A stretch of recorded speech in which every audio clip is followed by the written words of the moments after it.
우린 이제 어떻게 해야 할까요? 아버님, 저는 천천히 다가갔습니다.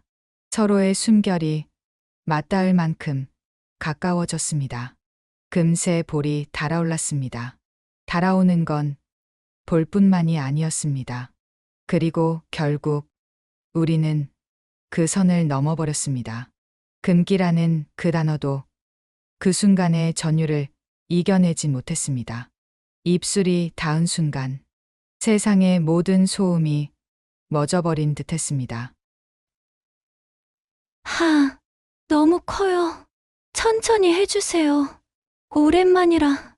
금기라는 죄책감, 그 짧은 순간만큼은 사라져버렸습니다. 안녕하세요. 비밀의 속삭임입니다. 여러분, 만약 아들을 잃은 아버지와 그 아들의 아내가 서로의 상실과 외로움 속에서 조금씩 가까워진다면 그건 죄일까요? 아니면 새로운 사랑일까요? 오늘은 감히 말하기 어려운 금기의 기록을 들려드립니다. 구독과 좋아요는 제작에 큰 힘이 됩니다.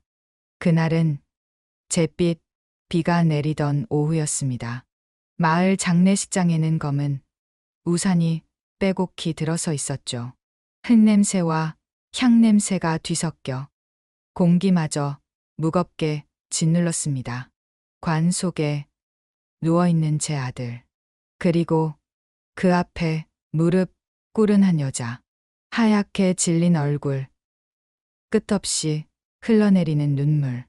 그녀는 제 아들의 아내, 그러니까 제 며느리였습니다. 아버님, 저 이제 어떻게 살아야 할까요? 그녀의 목소리는 금방이라도 끊어질 듯 떨리고 있었습니다.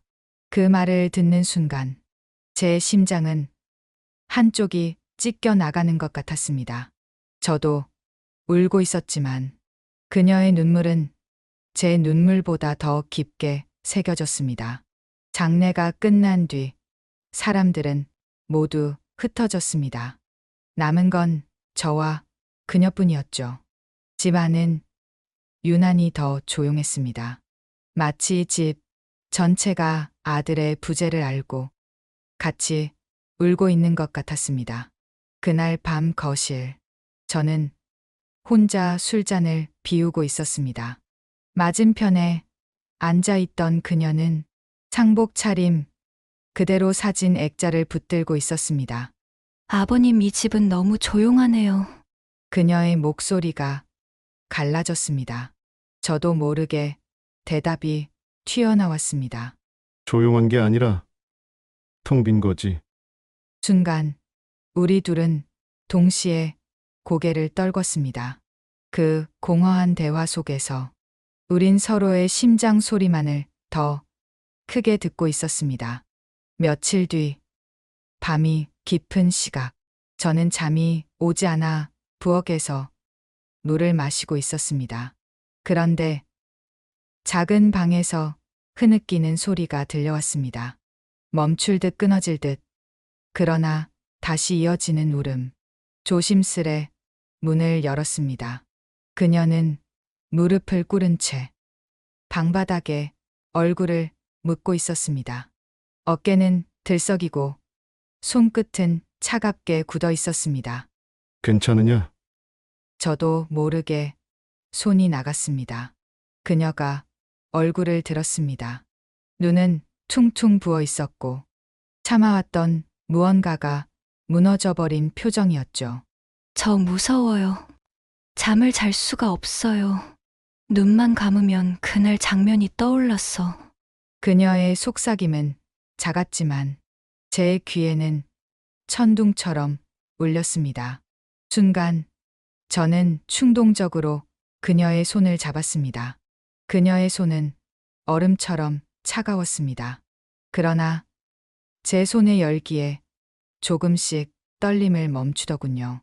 그리고 그 순간 제 안에서도 오래 묵혀둔 감정이 흔들렸습니다. 그날 이후 우린 말없이 서로를 의지했습니다. 아침이면 함께 밥을 먹고 저녁이면 같은 거실에서 TV를 켰지만 아무도 화면을 보지 않았습니다.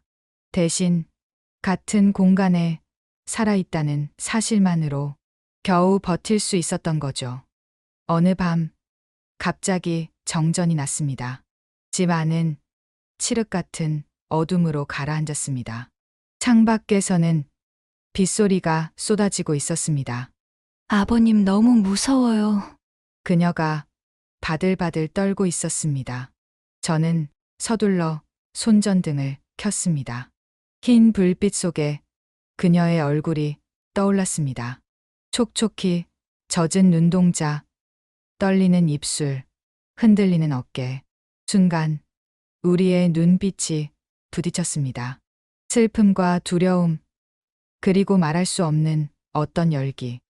한순간이었지만 그 눈빛은 너무 깊었습니다. 저는 서둘러 시선을 피했습니다. 그녀도 고개를 숙이며 손을 움켜쥐었습니다. 하지만 그날 이후였습니다. 작은 손길이 점점 긴 호흡으로 이어지고 빈자리를 달래주던 눈빛이 더 뜨겁게 스며들기 시작한 건 우린 이미 알고 있었습니다. 이 감정이 단순한 위로가 아니라는 걸. 하지만 누구도 먼저 말할 수 없었죠. 왜냐하면 그건 아들을 잃은 아버지와 남편을 잃은 아내 사이에서 결코 꺼내선 안 되는 너무나 위험하고도 뜨거운 단어였으니까요. 아들의 장례가 끝난 지 어느덧 한 달이 흘렀습니다. 시간은 흘러갔지만 집 안의 공기는 변하지 않았습니다. 사진 속 아들은 늘 웃고 있었지만 그 웃음은 남은 우리를 더 아프게 할 뿐이었습니다. 그녀는 여전히 제 곁에 있었습니다. 혼자 살 수 없다는 이유로.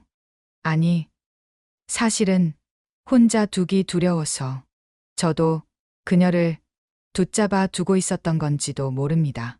사람들은 수군거렸습니다. 왜 며느리가 시아버지 집에 머물지? 이제 젊은데 새 출발해야지. 하지만 우리는 그 말들을 애써 무시했습니다. 서로가 아니면 버틸 수 없었으니까요. 그날은 토요일 저녁이었습니다. 비가 내리지 않았는데도 집은 축축하게 젖어 있었습니다. 저녁상을 함께 마주하고 앉았는데 그녀는 밥을 거의 손대지 않았습니다. 입에 안 맞니? 제가 조심스레 물었습니다. 그녀는 고개를 저었습니다. 아니에요, 그냥. 먹는 게 힘들어요. 순간 그녀의 눈에 맺힌 눈물이 뚝 하고 떨어졌습니다. 숟가락 위에 번진 물방울. 그 한 방울에 제 마음도 무너져 내렸습니다. 저는 무심코 손을 뻗어 그녀의 손등을 덮었습니다. 그녀는 놀란 듯 잠시 움찔했지만 곧 제 손을 뿌리치지 않았습니다. 오히려 살짝 몸을 떨며 그 손길에 몸을 맡기는 듯했습니다. 미안하다. 내가 더 잘해주지 못해서. 그 순간 그녀는 고개를 들어 제 얼굴을 똑바로 바라봤습니다. 그 눈빛은 말로 표현할 수 없을 만큼 복잡했습니다. 고마움과 슬픔, 그리고 그 안에 감춰진 또 다른 불씨. 그날 밤 잠들지 못한 저는 거실 불을 켜두고 앉아 있었습니다. 창밖에는 바람 소리만 들려왔죠. 그녀가 조심스레 다가왔습니다. 얇은 가디건을 걸친 채 머리칼은 어깨에 흘러내리고 있었습니다. 아버님 혹시 잠이 안 오세요? 저는 웃음인지 한숨인지 모를 소리를 냈습니다. 내가 울던 소리가 아직 귀에 맴돌아서. 그녀는 순간 멈칫하더니 제 옆자리에 천천히 앉았습니다. 가까이서 풍기는 체온이 낯설고도 위험하게 느껴졌습니다. 한참 동안 우리는 말없이 서로 다른 곳을 바라보고 앉아 있었습니다. 그러다 그녀가 갑자기 입을 열었습니다. 아버님은 언제 가장 힘드세요? 저는 잠시 고민하다 대답했습니다. 아침마다 눈을 떴을 때 아들이 없는 게 제일 먼저 느껴지거든. 그녀는 고개를 끄덕이며 속삭였습니다. 저도 그래요.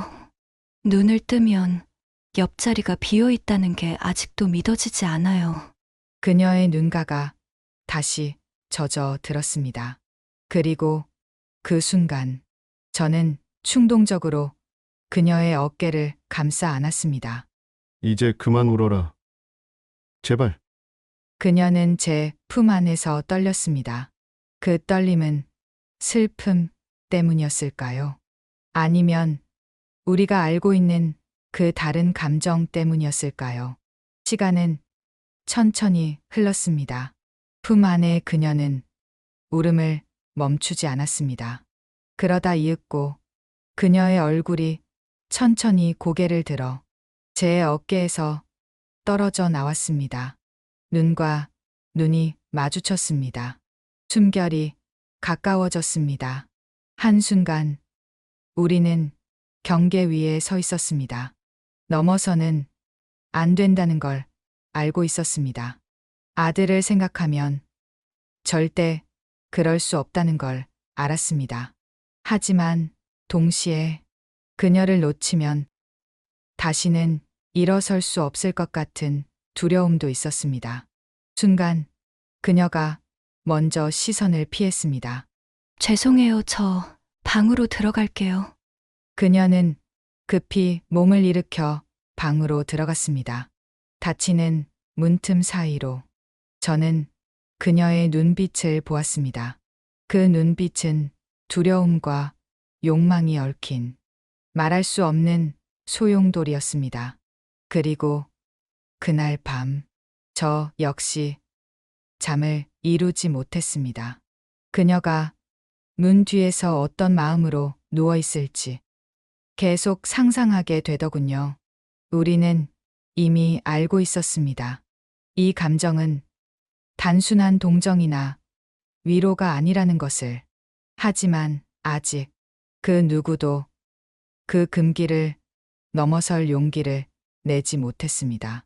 그러나 언젠가는, 어쩌면 아주 가까운 순간에 그 선을 넘게 될 것만 같은 예감이 서서히, 그러나 확실히 자라나고 있었습니다.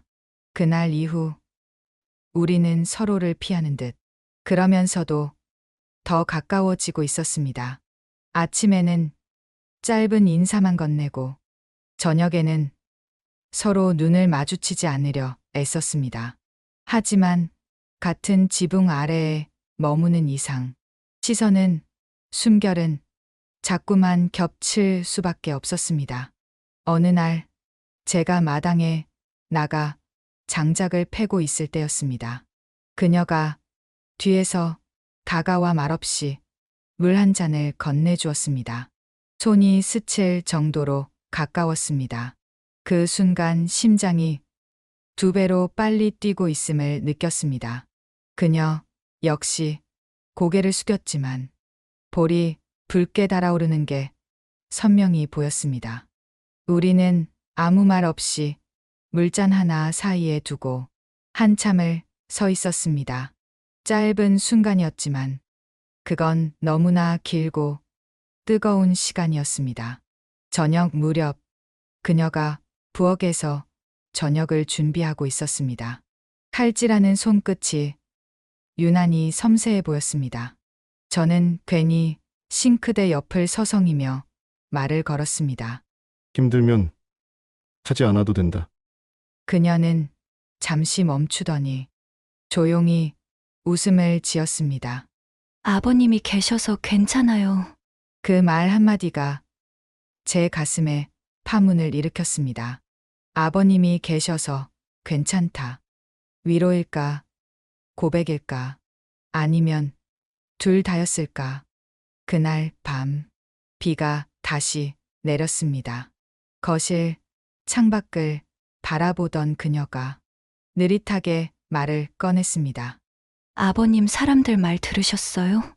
저는 고개를 끄덕였습니다. 내가 왜 아직 이 집에 있냐고 하는 그 말이지. 그녀는 씁쓸한 미소를 지었습니다. 다들 저를 불쌍하게 보거나 아니면 수군거리거나 둘 중 하나예요. 잠시 침묵이 흘렀습니다. 그리고 그녀는 아주 작은 목소리로 이어 말했습니다. 그런데 이상해요. 다른 사람들 말이 하나도 신경 쓰이지 않아요. 아버님이 계시니까 저는 그냥 괜찮아요. 그녀의 고백 같은 말에 저는 숨이 막히듯 가슴이 조여왔습니다. 그 순간 제 안에 있던 마지막 금기의 벽이 조금씩 무너지고 있다는 걸 느꼈습니다. 밤이 깊어가자 우리는 같은 거실에 앉아 있었습니다. TV는 켜져 있었지만 아무도 화면을 보지 않았습니다. 그녀의 어깨가 제 어깨에 스쳤습니다. 아주 살짝, 그러나 너무 분명하게. 저는 숨을 고르며 고개를 돌렸습니다. 그녀 역시 천천히 제 쪽을 바라보고 있었습니다. 눈과 눈이 마주친 순간 시간은 멈춘 듯 느껴졌습니다. 우리 사이에는 단 한 뼘의 거리만이 남아 있었습니다. 그 한 뼘을 넘는 순간 우리는 돌아갈 수 없다는 걸 잘 알고 있었습니다. 그녀가 먼저 시선을 피하며 속삭였습니다. 아버님 저 이렇게 흔들리면 안 되는데. 그 목소리는 거부가 아니라 스스로를 붙잡으려는 애원처럼 들렸습니다. 저는 대답하지 못했습니다. 그저 손을 뻗어 그녀의 손등에 살짝 닿았을 뿐입니다. 그녀의 몸이 순간 떨렸습니다. 그러나 손은 뿌리쳐지지 않았습니다. 오히려 더 단단히 잡히는 듯 했습니다. 그날 밤, 우리는 선을 넘지는 않았습니다. 하지만 이미 마음은 그 선을 넘어 있었습니다. 몸은 멈췄지만 심장은 이미 서로를 향해 달려가고 있었죠. 그리고 저는 알았습니다. 이제 더는 피할 수 없다는 것을. 그녀를 잃는다는 건 아들을 2번 잃는 것과 같다는 사실을. 그녀 역시 알았습니다. 아버님이라는 이름 뒤에 숨은 감정을 더 이상 감출 수 없다는 것을. 우리는 서로에게 묶여 있었습니다. 죄와 용서 사이에서, 두려움과 갈망 사이에서, 이미 헤어나올 수 없는 굴레 속에. 그날은 유난히 바람이 거세게 불던 밤이었습니다. 창문이 덜컥거리고 집안 구석마다 바람 소리가 울려 퍼졌습니다. 저는 책상 앞에 앉아 있었지만 눈앞에 글자는 하나도 들어오지 않았습니다. 머릿속엔 온통 그녀의 얼굴과 목소리만 맴돌고 있었습니다. 잠시 후 방문이 살짝 열렸습니다. 그녀가 문틈 사이로 얼굴을 내밀더니 조심스레 들어왔습니다. 아버님 바람이 너무 심해서 잠을 못 자겠어요. 그녀는 불안한 눈빛으로 내 옆에 조용히 앉았습니다. 옅은 가디건 너머로 전해지는 체온. 조금 전까지만 해도 추워 떨던 집안 공기가 순간 숨막히게 달아올랐습니다. 우리는 한참 동안 아무 말이 없었습니다. 바람이 세차게 창문을 두드리는 소리만 들렸습니다. 그러다 그녀가 천천히 고개를 들었습니다. 흔들리는 눈동자가 내 시선을 붙잡았습니다. 아버님 저 왜 이러는 걸까요? 아버님을 보면 마음이 진정되지 않고 더 흔들려요. 그 목소리는 눈물에 젖어 있었지만 그 안에는 분명히 감춰진 열기가 있었습니다. 저는 대답 대신 그녀의 손을 감싸 쥐었습니다. 그 순간 그녀는 저를 바라보다가 조용히 눈을 감았습니다. 마치 스스로 운명을 받아들이듯 조용히 그러나 분명히 저는 천천히 다가갔습니다. 서로의 숨결이 맞닿을 만큼 가까워졌습니다. 그리고 결국 우리는 그 선을 넘어버렸습니다. 입술이 닿은 순간 세상의 모든 소음이 멎어버린 듯 했습니다. 바람 소리도, 시계 소리도, 심지어는 우리 안의 두려움조차 그 짧은 순간만큼은 사라져버렸습니다. 남은 건 뜨겁게 타오르는 심장 소리뿐이었습니다. 얼마나 시간이 흘렀는지 모릅니다. 우리가 정신을 차렸을 때 서로는 이미 너무 가까이 서 있었습니다. 돌이킬 수 없는 강을 건넌 것처럼 다시 돌아갈 수 없는 지점에 서 있었죠. 그녀는 눈물을 글썽이며 말했습니다. 이제 어떻게 해야 할까요? 저는 대답하지 못했습니다. 그저 그녀를 꼭 끌어안은 채 심장이 터질 듯한 침묵만을 나눴습니다. 그 순간 우리는 동시에 깨달았습니다. 이 사랑은 세상에 내놓을 수 없다는 것, 누구도 이해하지 못할 거라는 것. 하지만 동시에 이 사랑이 우리를 살게 한다는 것 또한.